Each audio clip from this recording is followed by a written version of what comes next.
Panoorin ninyo ang highlights ng batang ito. Kaya niyang makipagsabayan, napakahasil pa dumepensa. Kaya tara panoorin natin siya. Okay, let's go. Wait a minute! Who are you? Dito kasi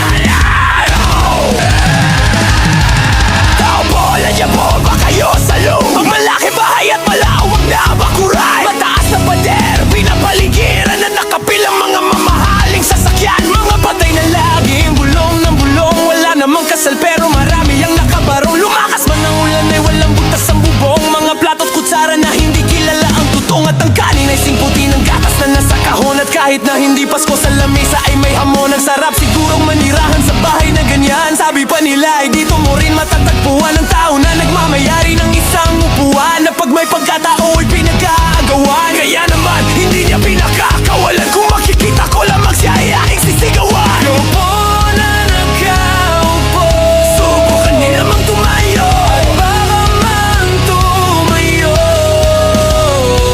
At baka matanaw, at baka matanaw ninyo ang tunay na kalagayan ko.